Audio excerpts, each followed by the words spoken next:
بسم الله الرحمن الرحيم.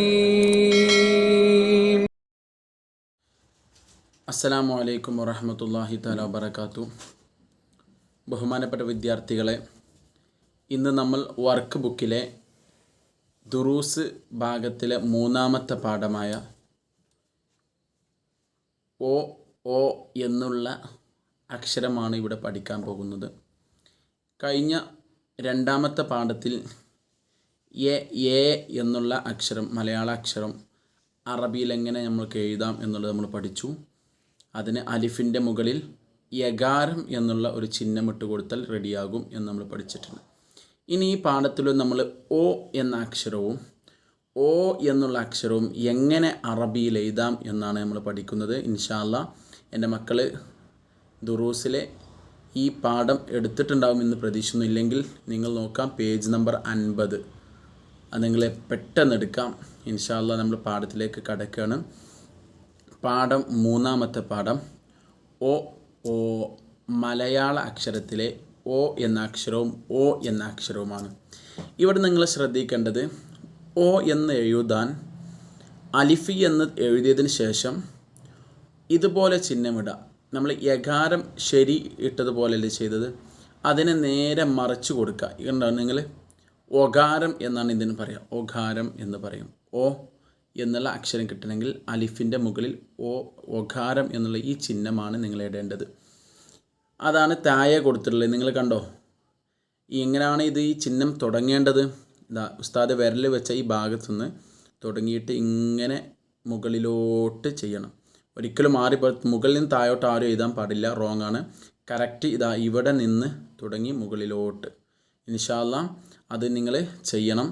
അതോടൊപ്പം ഇതിനെ നീട്ടാൻ, ഓ എന്ന് നീട്ടാൻ, നമ്മൾ ലൊമ്മിനെ നീട്ടാൻ വാവ് കൊടുക്കുന്നത് പോലെ ഒകാരത്തിനെ നീട്ടാൻ നമ്മൾ കൊടുക്കേണ്ടത് വാവ് തന്നെയാണ്. അപ്പോൾ ഓ ഓ എന്ന് നീട്ടാൻ ഇതാ കണ്ടില്ല നിങ്ങൾ, ഇവിടെ കണ്ടോ, ഓ എന്നാക്കണമെങ്കിൽ ഇതിന് കൂടെ വാവിനെ ചേർത്ത് കൊടുക്കാം. അപ്പം നിങ്ങൾ ശ്രദ്ധിക്കുകയും ഓ ഓ എന്ന് നമ്മളിവിടെ മനസ്സിലാക്കി. ഇനി ഇതെന്താണ് വായിക്കുക? അങ്ങനെ വരുമ്പോൾ നമ്മൾ പഠിച്ചു, അലിഫിന് മുകളിൽ ഇതുപോലെ ഒകാരം എന്നുള്ള ഈ ചിഹ്നമിട്ടാൽ ഓ എന്ന് വായിക്കും. ഓ ശേഷം ലാമിന് കസ്റാണ്, ലി, ഒലി. എന്താ വായിക്കുക മക്കൾ? ഒലി. ഇനി ഇപ്പുറത്ത് നോക്കൂ, നിങ്ങൾ ഈ ചിത്രം കണ്ടിട്ടുണ്ടാവും. എന്താണ് ഈ ചിത്രത്തിൻ്റെ?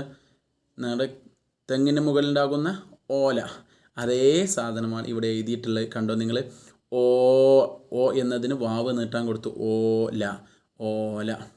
ഇനി എൻ്റെ മക്കളെ ശ്രദ്ധിക്കേണ്ടത്, ഉസ്താദ് നേരത്തെ കാണിച്ചു തന്നതുപോലെ ഒകാരം ചിഹ്നം എങ്ങനെ ഇടണ്ട് എന്ന് നിങ്ങൾ ഇവിടെ പെൻസിൽ കൊണ്ട് ഇതിൻ്റെ ഉള്ളിലൂടെ വരക്കണം കേട്ടോ. ഇതിൻ്റെ ഉള്ളിലൂടെ എല്ലാത്തിനും വരക്കണം. അതിനുശേഷം താഴെ നിങ്ങൾക്ക് തന്നിട്ടുള്ളവർക്ക് വായിക്കാം, എഴുതാം എന്നുള്ളതാണ്. വായിച്ച് എഴുതേണ്ടത്. ഇവിടെ തന്നിട്ടുള്ളത് അലിഫിന് മുകളിൽ ഒകാരം തന്നിട്ട് ഓ എന്ന് വായിക്കാം. ഇത് നമ്മൾ മുകളിൽ പഠിച്ചതാണ് ഓ. അത് നിങ്ങൾ വായിച്ച് ഇതിലേക്ക് താഴേക്ക് നിങ്ങൾ എഴുതി വെക്കണം. അതുപോലെ തന്നെ ശേഷം വന്നത് ഓ എന്ന അക്ഷരം വന്നു. ശേഷം നൂനിന് അതായത് ഷദ് വന്നിട്ട് സുക്കൂൻ വന്നു. അപ്പോൾ നൂനിന് ഷദ് വന്നാൽ നമ്മൾ എന്ന് വായിക്കും.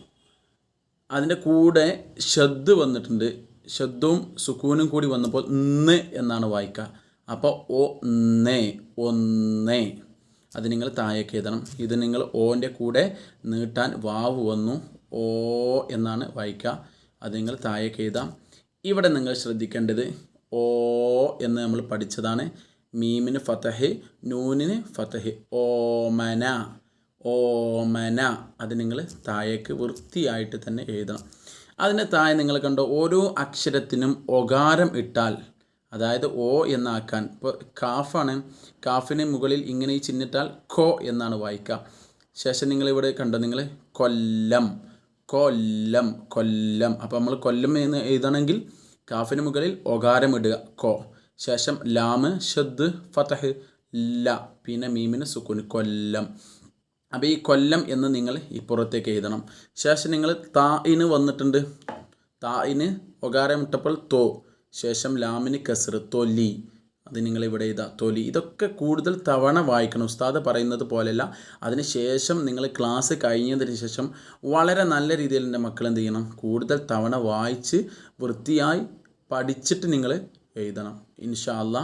ഇനി അടുത്ത നൂനിന് മുകളിലാണ് നോ എന്ന് വന്നു, സീന് ഷദ്ദ് വന്നു, സുക്കൂന് വന്നു, സ് നൊസ് നൊസ് എന്നായി. ഇനി നോക്കൂ, അടുത്തത് മീമിൻ്റെ മുകളിലാണ്, ഇതെന്താ വായിക്കുക മോ, അപ്പോൾ മൊത്തി അല്ലേ, മൊത്തി എന്ന് പറയും. ബാന് മുകളിൽ ബോ, ബൊക്കെ ബൊക്കെ എന്ന് വായിക്കും. ശേഷം ഇപ്പുറത്ത് നോക്കൂ, ഇത് നീട്ടാനുള്ള കൂടെ വാവ് വന്ന അക്ഷരമാണ്. ഇവിടെ നമ്മൾ കാഫിന് മുകളിൽ ഒകാരമിട്ടപ്പോൾ ഖോ എന്ന് വായിച്ചു, ശേഷം വാവ് കൂടെ വന്നപ്പോൾ കോ എന്ന് വായിച്ചു. കോലം, തോ തോർത്ത്, നോ നോക്കി, മോ മോഹം, ബോ ബോസ്. അപ്പോൾ ഇതൊക്കെ നിങ്ങൾ കൂടുതൽ തവണ വായിച്ച് വൃത്തിയായി ഇപ്പുറത്തേക്ക് എഴുതണം. അതിനുശേഷം ഇവിടെ നിങ്ങൾക്ക് 2 വാചകങ്ങൾ തന്നിട്ടുണ്ട് അല്ലേ.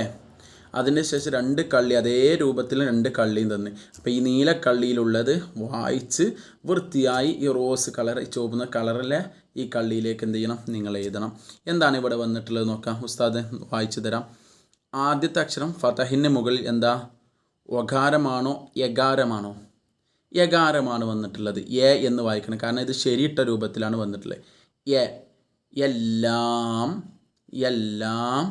ശേഷം നോക്കൂ, അലിഫിന് മുകളിൽ ഒകാരമാണ്, ഈ ചിഹ്നമല്ലേ വന്നിട്ടുള്ളത്.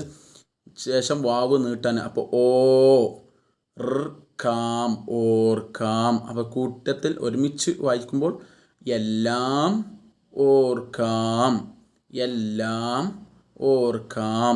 ഇത് നിങ്ങൾ എന്ത് ചെയ്യും, വൃത്തിയായി ഇപ്പുറത്തെ ഈ ഒരു കള്ളിയിലേക്ക് എടുത്തെഴുതണം.